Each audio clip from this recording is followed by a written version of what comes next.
This is a very personal story. One that affects every country family, families like my own. It affects every farmer, farmers like my father. It's called Drought. Right now we're in the middle of another one. Country people have endured and survived droughts before. But this one, they're saying, is the worst one yet.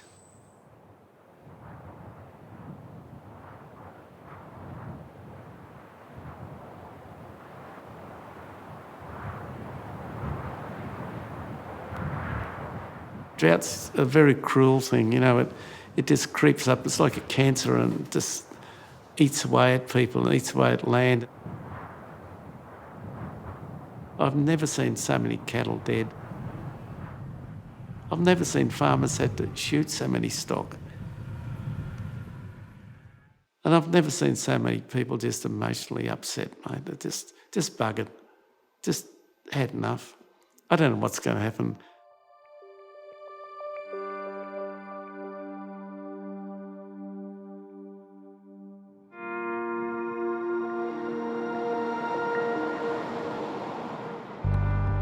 It's the most wonderful place to bring up children.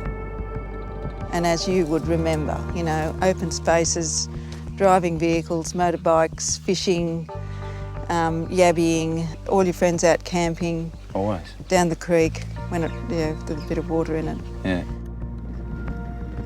I'm heading home to the place where I grew up. Whittenbry, near the town of Canamble in northwest New South Wales, where things aren't too good. Well, Dad, how bad's this drought? It's really, really bad, yeah. This is shaping up to be the worst one. Yeah, we're going down there. My father Tom bought this place in 1974. Well, it's looking pretty dry at the moment, isn't it? In 1980, he married my mother Anne, and not long after, I came along, followed by my sister and two brothers. I love animals. I'm a real outdoors person, and as you know, I've had potty calves, potty lambs, lots of animals around me, and I think that was, once you kids left, that was sort of my little family.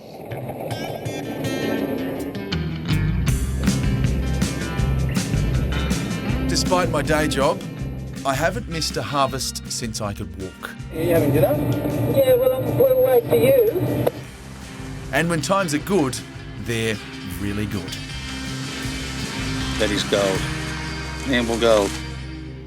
And there's the bad times. When it's good, it's good. When it's bad, it's very it's bad. Yeah, there's nothing in between anymore. And I don't know, I shouldn't mention this horrible word called climate change. But they're getting more severe, it's cutting off. And the heat. Last year was the hottest on record. Yeah.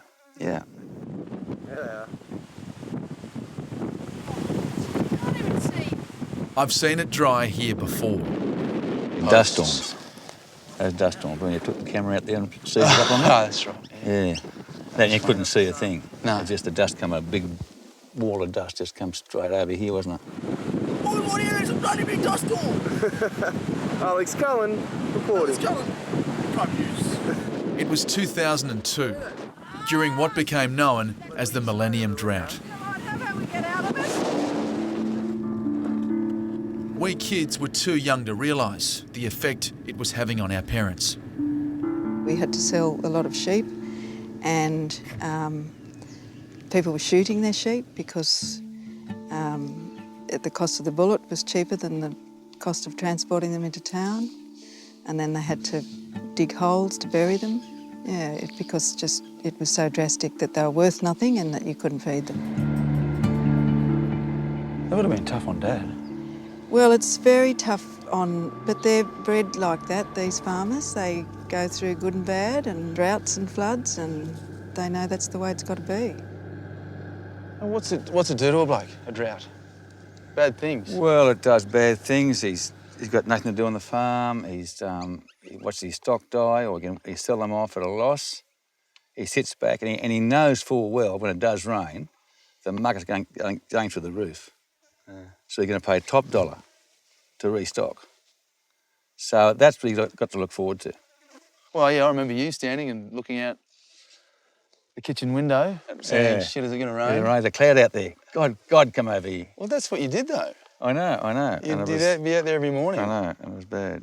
It was very bad. But tomorrow's sale, I've got to meet the market, but the unfortunate part is the market's going to meet me. Yeah. There's going to be a clash, and I'll come out second best. It's been almost 2 years since the last big rain. Now, big decisions have to be made, and that means sending starving cattle to a desperate market. Come on. They've got to go. There's no more room, there's no more feed. And that's what everyone's doing. Yeah, Getting rid of their cattle. you need cattle. I'll see you the 7 heifers first, mate. 2, 4, 6, 7 the heifers there, the Tandy family. Place something up there, right? Who's got a buck to go? 71, 2. 40. Righto, Dad. How'd they go? I've lost about $350 to $400 Per head. per head. Jeez. That's what a drought means, you know. And everyone here's losing money today, aren't they? Well, they're losing money big time. You see those thin cows, they're absolutely being slaughtered. They've been really slaughtered in price-wise. 90, 1, 2, 3, 4. Come on, mate, let's go. We've got to go. For now, Mum and Dad will try to keep the next generation of cattle alive. Come on, Taffy, let's go.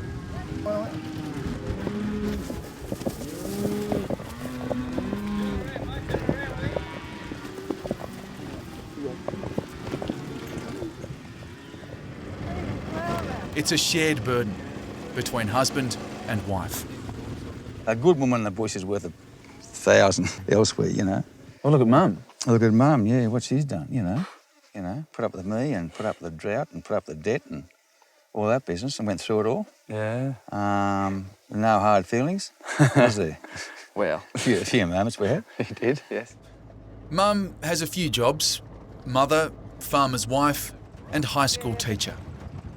I like to have my independent income, but it's the days when I'm at school and then he's at home on his own that, you know, the pondering and that you've got to, it's a bit of a worry. Yeah.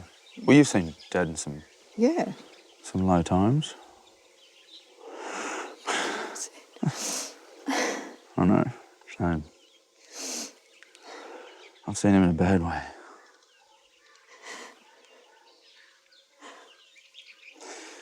Oh, sorry.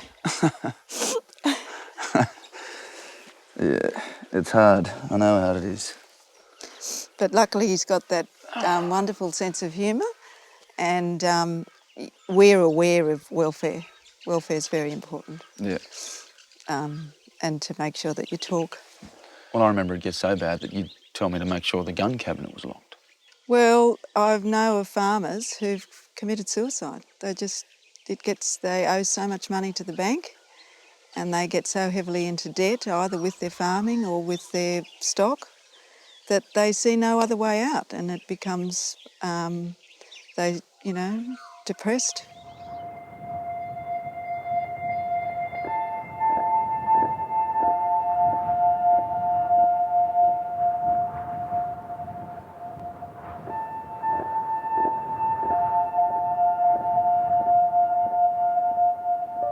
Further north, and it's even worse.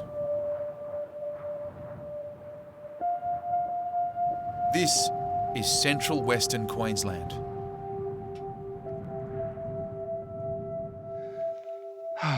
Starving cattle are everywhere, searching for anything to eat. Oh, it breaks your heart, that does. When cattle go down, they rarely get up. Hey? Stay there, darling. Drink that, look. Drink it. Drink that water. This is a Brahman cow, and normally she'd be going for me right now. I wouldn't be able to get anywhere near her. This is a wild cow. But she's so weak and hungry and thirsty that she's too weak to even get up and feed a calf, which is just over there. If you want to see the face of this drought, it's here. I'll probably have to put her down. Bloody horrible. Oh, I wish I could help you. And this drought's really sending blokes to the wall, isn't it? It is, yeah, no. Will Hobbs is a fifth-generation farmer, a father of 3 young children. It's been 2 years since Will last had grass on his property for his sheep and cattle to eat. So, Will, how much are you spending on feed a day? $1,000 a day now just for the sheep. And what about your cattle? Yeah, and the cattle are equivalent. So you're spending $2,000 a day? A day, per day. On feed? Just to make sure these sheep survive. Yeah. That's borrowed money. He hasn't had an income for nearly 2 years. He's been hand feeding for 7 months. And still, the rain looks like it will never come. Every day, 7 days a week, you see death, you have to shoot starving stock or kangaroos, Mate, how do you deal with it? Well, you got to do it, I suppose. Just go out and do it. You just can't let it get you down, or? Yeah, you can't. Well, yeah, that's right. I mean, obviously, it does affect people. I mean, you're up bloody middle of the night thinking about what your next day is. I think most people are up at 4:35 and going. You got to deal with it. Will can't afford to transport his sheep to market because they'll sell for next to nothing. Not worth it. Well, bullet's cheaper, 44 cents. Cheaper to shoot them? Cheaper to shoot your sheep than it is to send them away to market.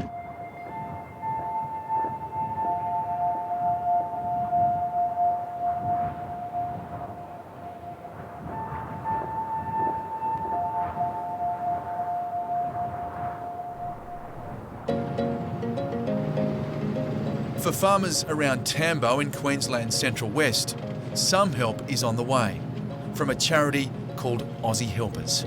Yeah, Dave, do you want to tell us what we're doing today? Yeah, we're on our way to Tambo.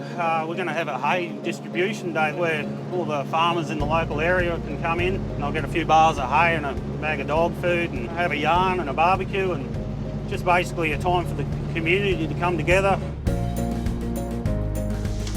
Hey, right. G'day, mate. How are you? Yeah, good, mate. Good on you. Good trip, mate. There you go, mate.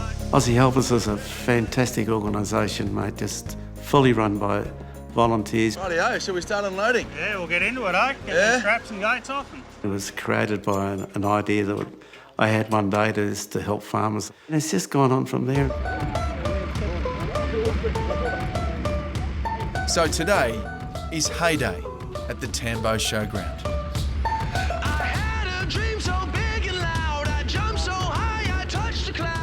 Depending on how many farmers there is, we bring in 5 or 6 road trains of hay. They have a barbecue there and they stop around talking and yakking amongst themselves and eases the pressure once again. They can have a bitch to their mates and they're all in the same boat, but it all helps.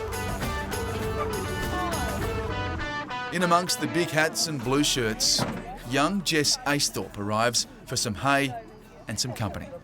So, what have we got on the back here? I have 5, I think they're barley straw, and 2 rounds for the horses. Great. Yeah. And I mean, how thankful are you for that? Very, very thankful. You have no idea. It's finding it very, very hard to get hay for the stock out here.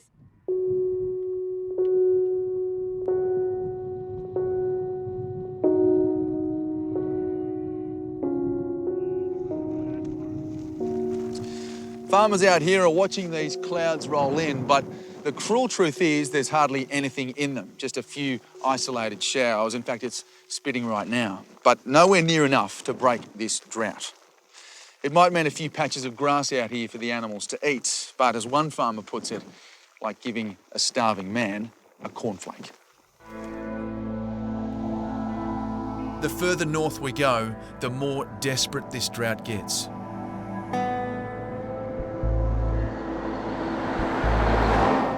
Next stop, Longreach, and Richard Kinnan's place, called No Go. Mate, how you feeling? Oh, well, it's not much fun, is it? No. Not when you feed them for months on end and then you got to turn around and shoot them because they can't get up. You do get to know them, there's no doubt, and there's 30 carcasses just there. I mean, 4, 5, 6, 7, 8, yeah, there's plenty more out that way. Richard owns 2 cattle stations. He's hand-feeding nearly 3,000 head. It's cost him more than $500,000 of borrowed money, in just 4 months. I've been back to the banks 3 times now, and that's the end of me unless Uncle Bill Gates comes along and decides to help me feed a few. Jeremy, you can load him up, mate. Send the Richard works this land with his 2 sons, 18-year-old Jeremy and 16-year-old Lane. What is the reality? Well, the reality is death, really, isn't it? You know, like, I mean, the reality is, you know, we're in a corner, and honestly, if it don't rain in a month, we won't be feeding. We'll be just going around and putting cattle out of their misery. In reality, the shooting has already begun. It's a grim task when you're 18. It's hard, yeah. But it's just got to be done. You sort of close your eyes and Yeah, that's it. pull the trigger? Yeah. Yeah, no, it's not an easy thing to do, but what else do you do? What else do you do? That's right. Yeah. And Lane, so how do you think your dad's handling it? All right?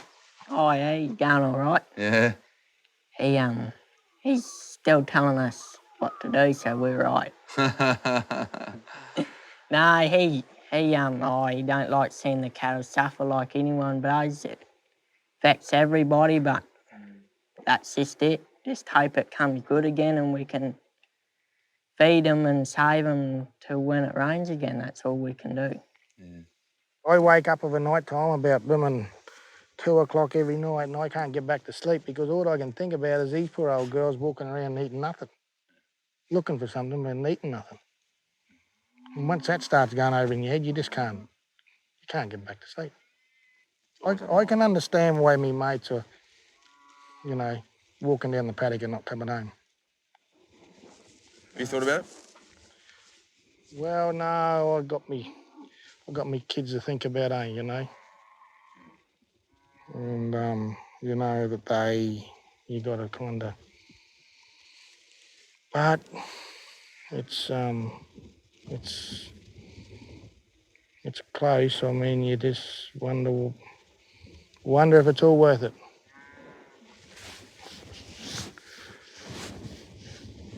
Maybe we all turn into vegetarians.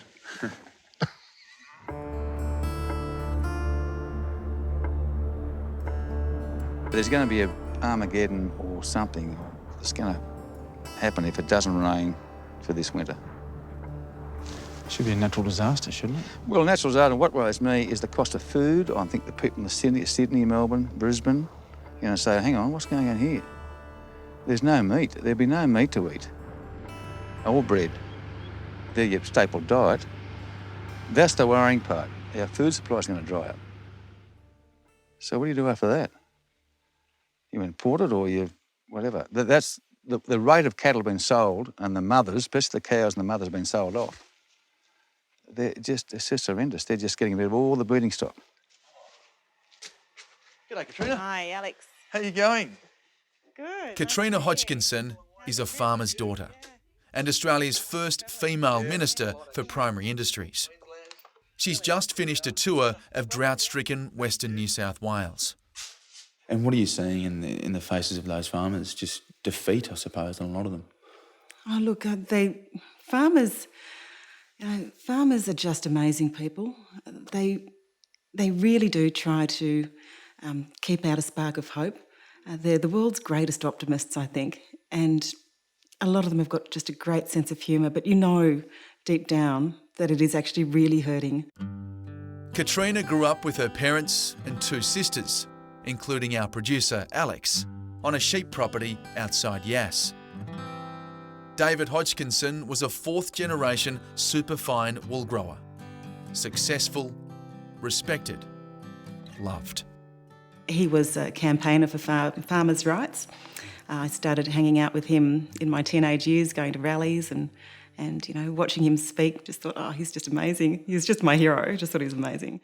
In 2005, during the last big drought, her dad, David, was having to destroy up to 10 of his sheep a day.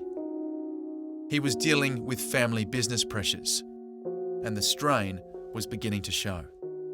I noticed that he started to be facing some depression. I would try to talk to him, and he'd turn his back and just walk away.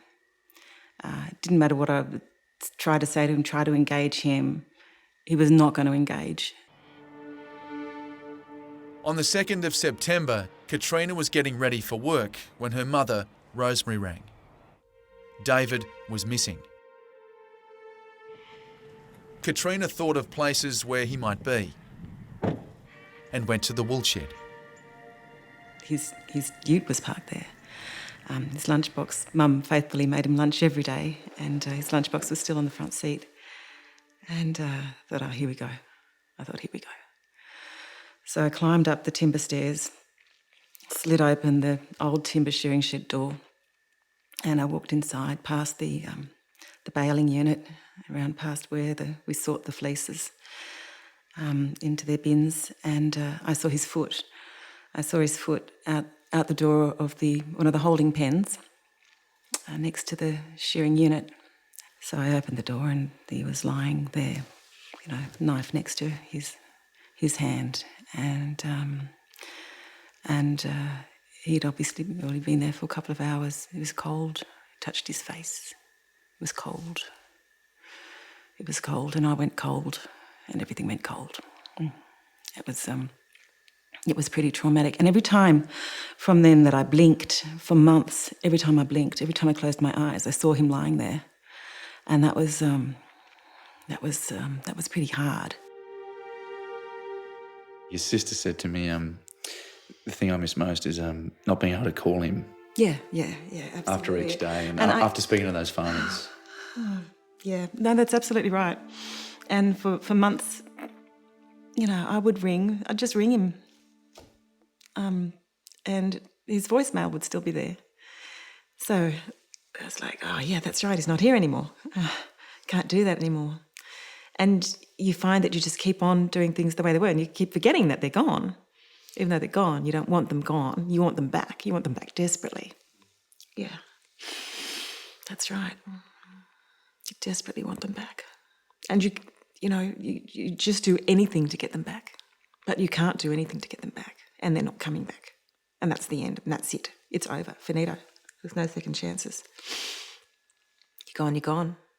He used to say to me, you're gone a long time, if you're doing something stupid, you're dead a long time, And I keep thinking of that phrase and what he's done to himself. And yeah, he's dead a long time.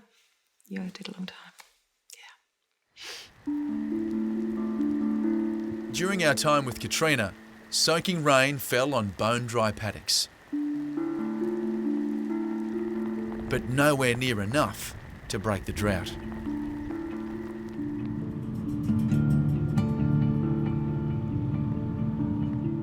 Hello, mate. Back on the family farm, Dad's hand feeding, and it's drier than I can remember. Well, what's keeping you going then? Oh, it's just that I've been out so long. What do I do at 65? What's a bloke going to do? A job in a bank? BHP? No, look, we'll survive. My father, like all farmers, is an eternal optimist, knowing that one day it has to rain. That's just how they get by. Where are we? What the hell is going on? We try our guts out to help these people, and that's why we plead with people to help us out with donations, because we can't afford to lose our cattle industry, and that's what's happening now. Sinking feeling. Do you cry? I sure do, mate. Yeah, it's, you put this together for your kids and to give them something, and at the end of the day, you're giving them nothing, are you? All what you're giving them is, despair, really, isn't it? But no, we're not as tough as we look, I can tell you. I'm not.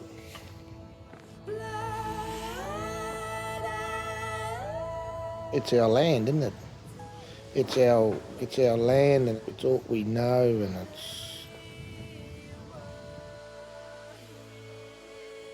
It's just devastating, isn't it? I mean, it's just, you see it just all fading before your eyes.